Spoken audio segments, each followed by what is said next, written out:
can you walk me through focused thought for 17 seconds and give an example of what that would be step by step? Yeah, what subject? The subject of manifesting a lot of money.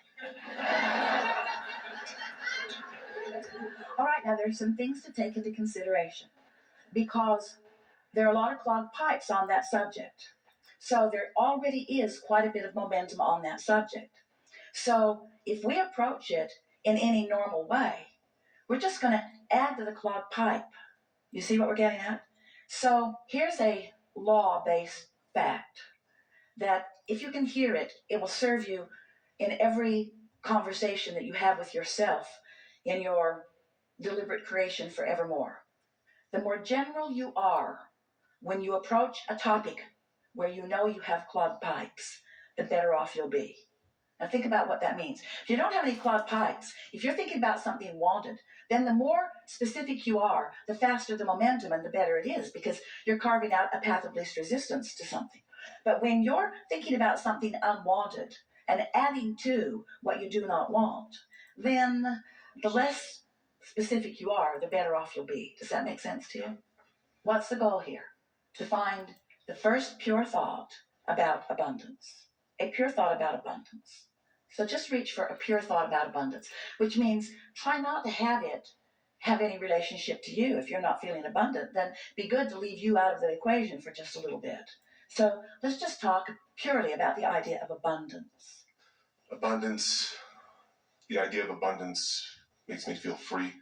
All right. I would like the idea of abundance to make me feel free. Now, you don't feel free with the idea of abundance yet.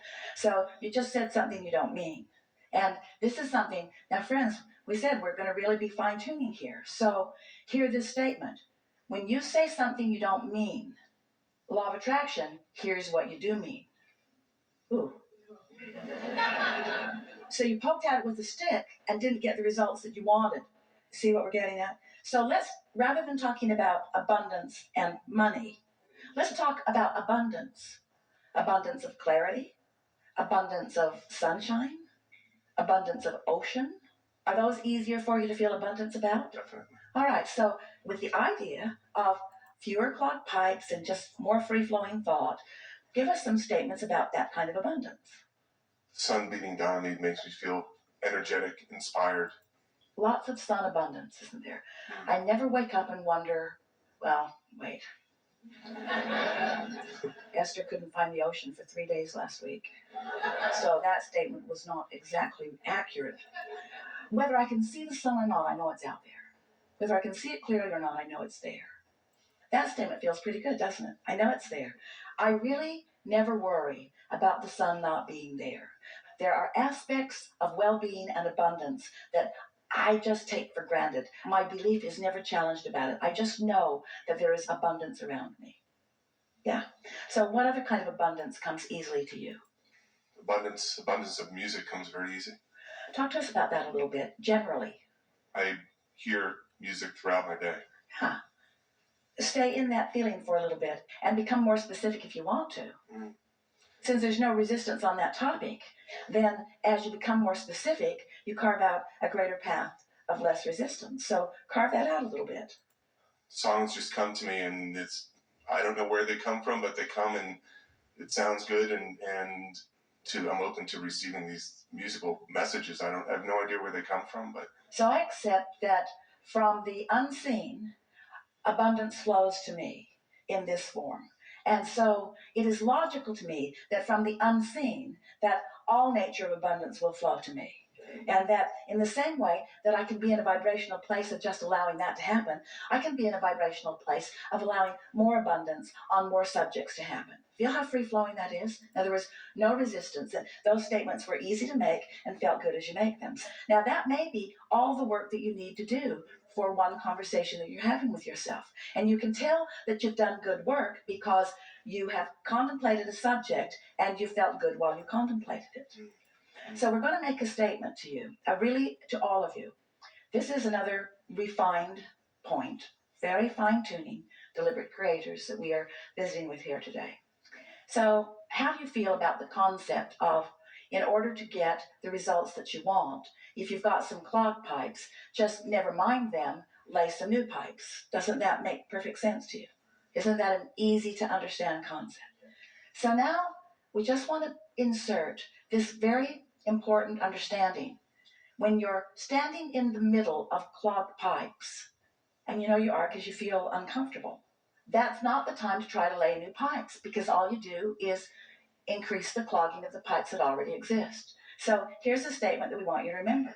We want you to somehow, some way, we'll talk more about that as we're moving forward, somehow, some way, get on this high-flying disc. Usually happens first thing in the morning, before things have come to thwart it.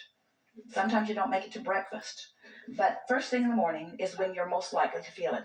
And the more you reach for it, the more you care about it, the more you milk it when you are there, the more you will own it, the easier it will be, the more the momentum will be there, the more often you'll be there, the easier it'll be to be there. So let's say you're there, and it doesn't matter if you even know how you got there. Esther was talking to a friend on the telephone the other day, and they got on the subject, and they were laughing so hard.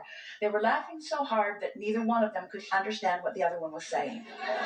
What? I can't understand you. What?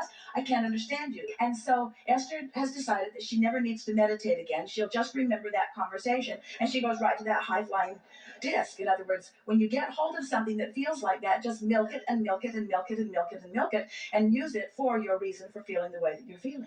So here's the statement. We've been teasing you about it. It's time to deliver it to you. Do all of your laying of new pipes from your high-flying disc. All of them from your high-flying disc. So the other day, after laughing and laughing and laughing and laughing and laughing with his friend, Esther replayed that conversation over and over and over and over and over and over and over and over and over in her mind all day long. We'll tell you what they were laughing about. We warn you, you kind of had to be there. So they're talking about the same thing that you're asking about. They're reaching for high-flying thoughts. And Esther is saying, I've discovered that the more general I am, the easier it is to stay there. And so she was saying, I love words like clarity, and I love the feeling of invincibility. And I've got this pen that I pretend is my magic wand, and I'm just waving it around, and it feels like the entire universe is responding to what I'm asking for. And all I want to do is think about these things and talk about these things. Esther said, I'm afraid I'm becoming like a vibrational snob because I'm not willing to go to other less good feeling places. And her friend said, yeah, it's like others can't quite understand us. She said, it's like being in that room at the insane asylum. Esther worked at the state hospital in Blackfoot, Idaho. She knows that room. She's seen that room. So Esther began laughing, and then one or the other of them is talking about people walking by and hearing them laughing in there and saying, just leave them alone and don't get too close to the door. And then Esther said, yeah, and they'll slip food under the door to us. And her friend said, yeah, and we'll think we manifested it. So on and on and on and on. You've never heard two people snort more. So finding something like that,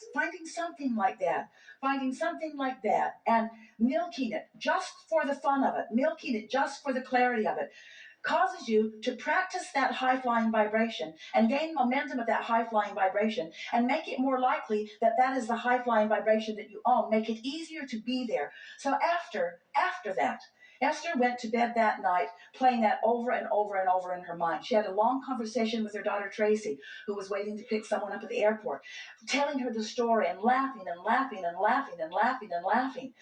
What fun it is to have conversations with those who, like you, don't mind being locked in that crazy room where you are not facing reality, where your undivided attention is upon whatever subject it is that makes you feel like that. So Esther went to sleep in that vibration. And when she awakened in the morning, such an interesting thing happened.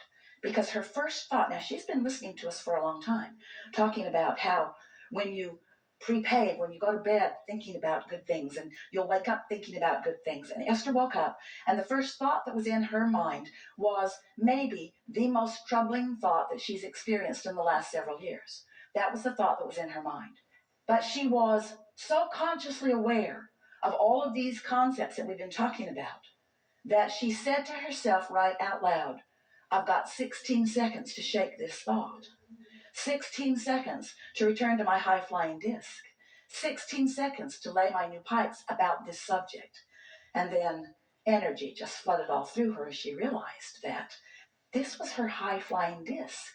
This was her chance to take a subject that had been troubling and approach it from her high-flying disc.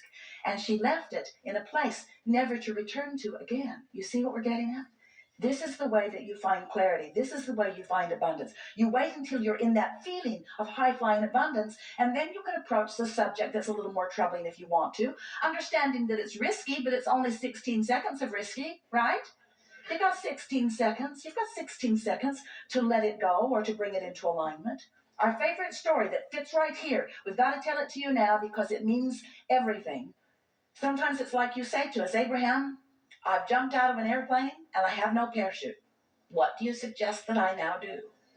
And we say, hang on, it'll be over in a little while. Because there is a momentum that is happening that there's not any action that you're going to be able to offer that's going to make any difference. You understand that? So what we're saying to you is don't struggle, don't fret, don't effort, just crash and burn. It's all right. Because tomorrow you can get up and get on the high-flying disc. Tomorrow you can get up and get on the high-flying disc. Tomorrow you can get up and get on the high-flying disc. Tomorrow you can get up and get on the high-flying disc.